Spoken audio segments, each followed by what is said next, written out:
A proglottid is this little dry bit of a tapeworm that, I mean, it can exist sort of, I don't know for how long, but it can exist outside the body, but that's all you need is a little proglottid and it will grow into a tapeworm if you're really into slimming.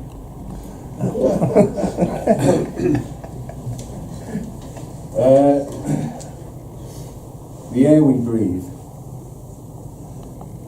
The smallest unit of meaning is a morpheme. Like germs, morphemes lurk everywhere. Ink spit and typeface in mirrors. They always did, they always will tempt you to assign value.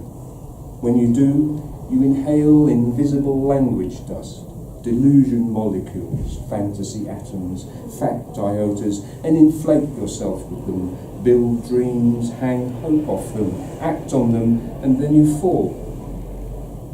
There's frenetic mutation and any number of misunderstandings, but when you've tried to make sense before, you may have an immunity, or is it an addiction? Beware of the powdered data, the bits and the bytes, the DNA of sentences, adenine, the letters guanine, cytosine, syllables, thymine, pulverized alphabet, spores of flower verb, proglottids of emotional worm, A's and Z's silent and transparent as air in air, illness heralds, single cellular life sentences pouring from the mouth, a body wielding a gavel, throat clear.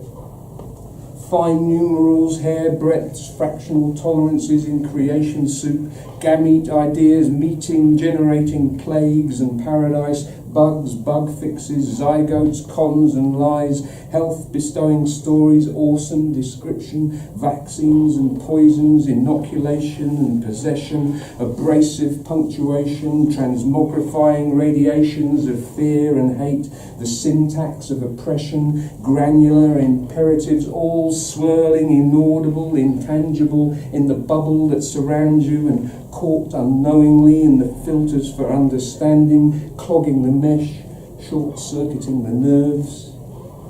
Beware the integrity thread that leads back through the maze into clean air is fraying, is spat on and rotting, is being chewed by sentiment and untied by pride.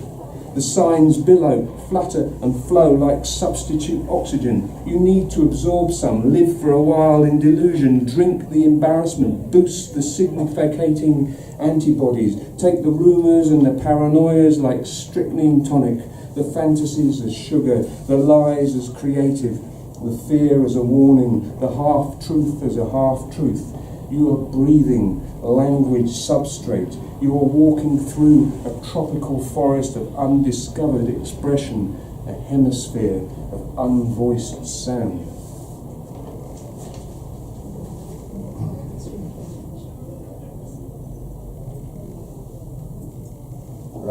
This is a sequence of poems.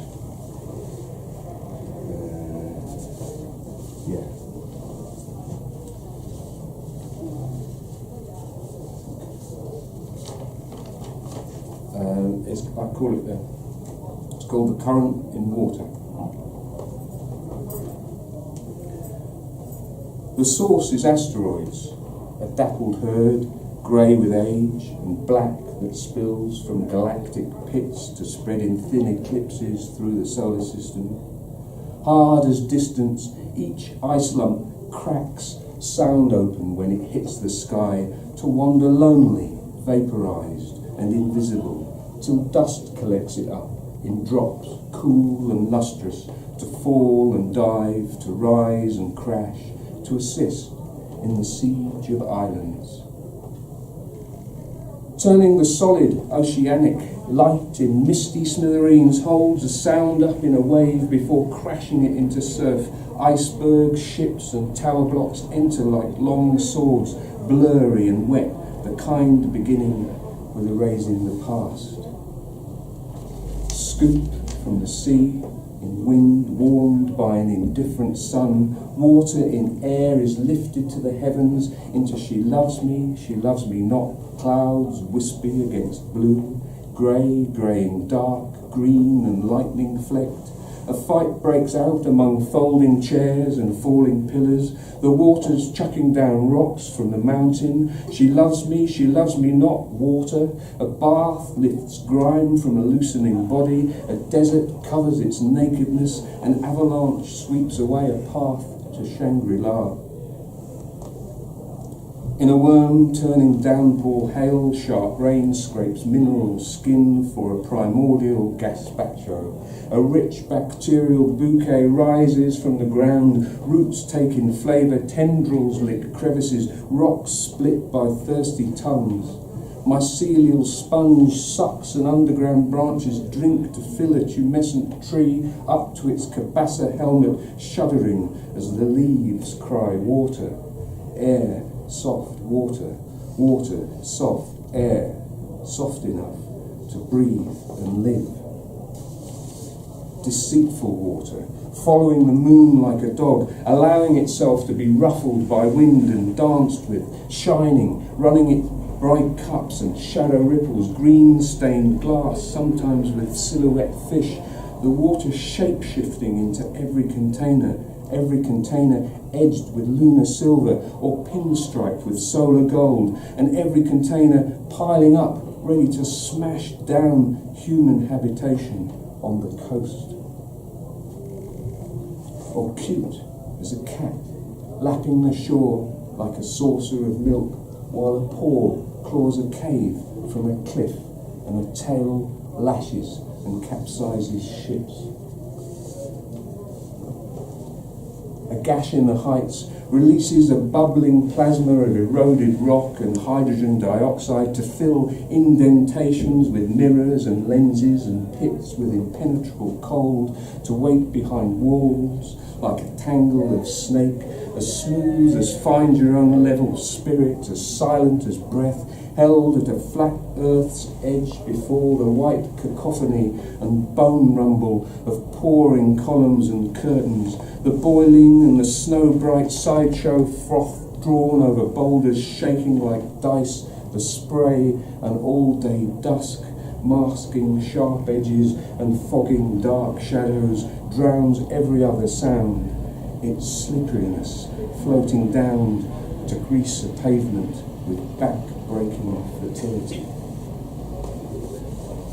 Water has sawn through everything. It has made a beautiful wound articulate and gentle as lips that let trees interject and talk tall among the shrubs, grass grown trunk high or cropped in one long rumination, punctuated by hoof-crushed banks and curves of pebble beaches, like someone not afraid to fall, swinging meandering hips slowly through the floodplains, in and out of lakes, stately as the real wealth swagger of a farmer distributing itself, running in ditches and canals, pipes, sinks and water closets, in tears and in blood.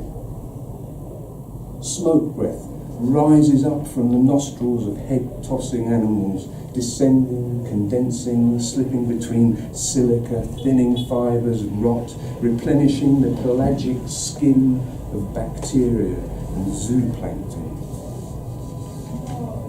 Duplicitous water, hogging the light like lead, hiding the jagged, disguising its own riptide, filling the tank, then drowning the tank, escaping to roll dust into mud, flesh-coloured, sometimes butchered, sometimes to pull down a wall, dangerous water, carrying a current. You drink it, and it's there, 50% or more of a human, destroyer of planets. And finish with, there's a musical version of this, but I'm not going to do that.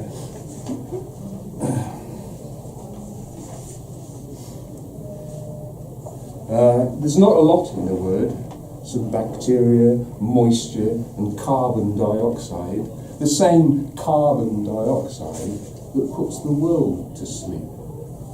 A noun, A noun is torn off in a thought storm, and it doesn't matter how many adjectives you add, the weightless shred will never be more than noise flapping in the space between a mouth and an ear.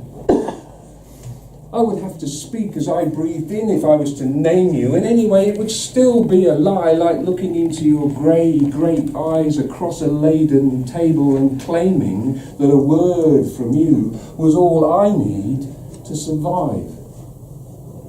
There's not a lot in a word. Some bacteria, moisture and carbon dioxide.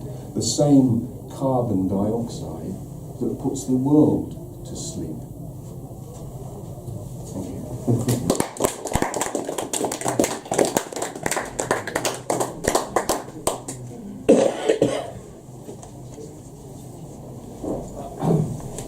So that was Zolan Quobble.